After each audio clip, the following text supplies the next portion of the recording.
Top of the morning to you. Just got home from Bible study. It is so good to get together with like-minded men and discuss scripture and Bible verses. And we were in John 21 today. We were looking at just the last chapter of John, kind of the calling out of Peter by Jesus and the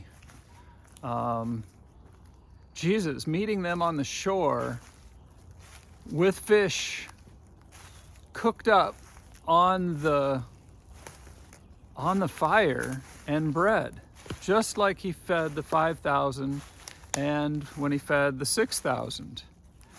So it was a good discussion there, and we got into that discussion of the different meanings of the words love in Bible and scripture, and how there's that brotherly love. Oh, there's mosquitoes out here.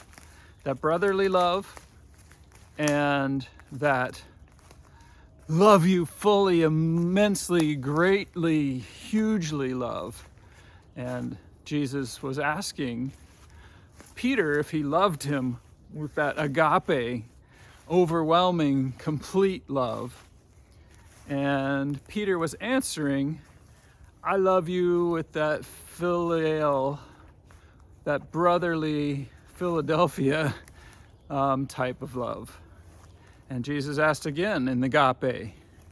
And then Peter replied again in phileo love.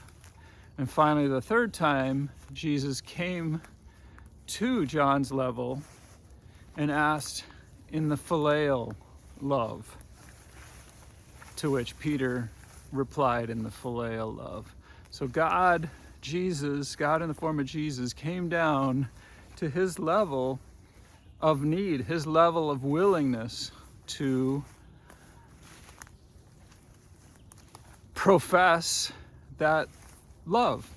And part of the discussion was maybe about some guilt for the denial that Peter gave the night he was betrayed and crucified, and how Peter's like, oh, I will never deny you. I will never not follow you. I will always be your disciple. I will always love you. I will always stand for you. And yet he denied him 3 times.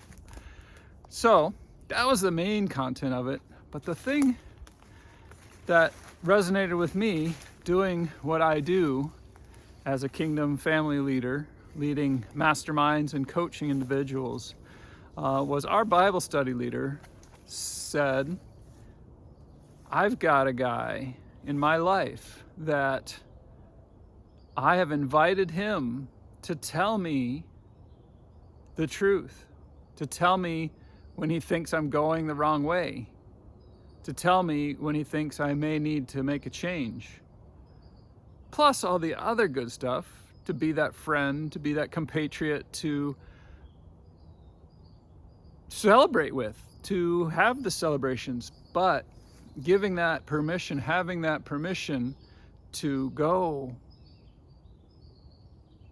and probe into Greg's life is an important part of our journey as Christian men, husbands, fathers, and leaders. Because if we're leading in the wrong way, if we're heading in the wrong direction, oh, I gotta get this raspberry here. Oh, it looks so sweet. I just brushed my teeth. Yeah. But we need to have that, what I would call an accountability partner.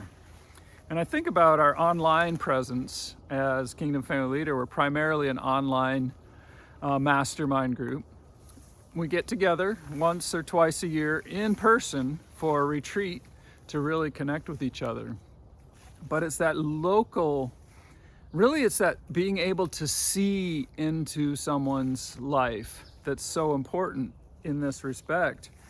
Because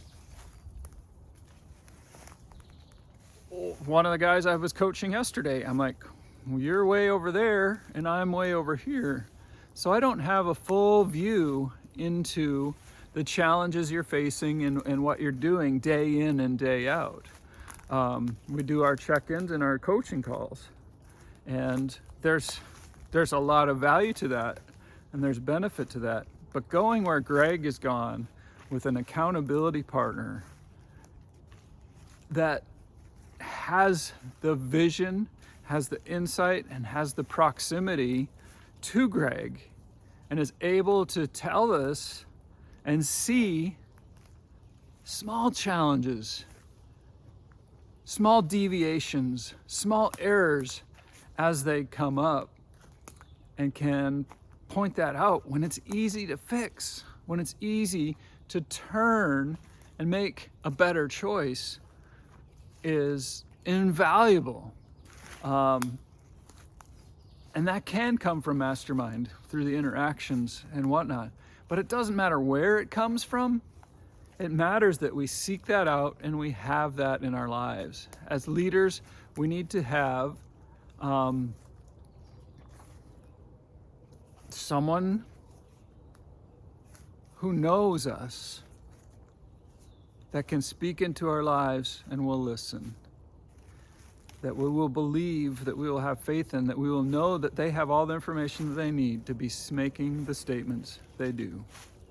So down in the doobly-doo, write down the first name of that person for you. Who is your accountability partner? Who knows what you're up to, what you're thinking, what your motivations are, and that you've given permission for them to question you and your motivations and your direction and what you're up to in life.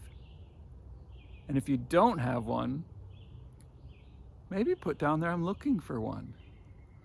And you can start with an online friend and then start evaluating your life, where it is and what you're doing, and find that in-person accountability partner that can transform your leadership, your fatherhood, and your role as a husband. You be blessed.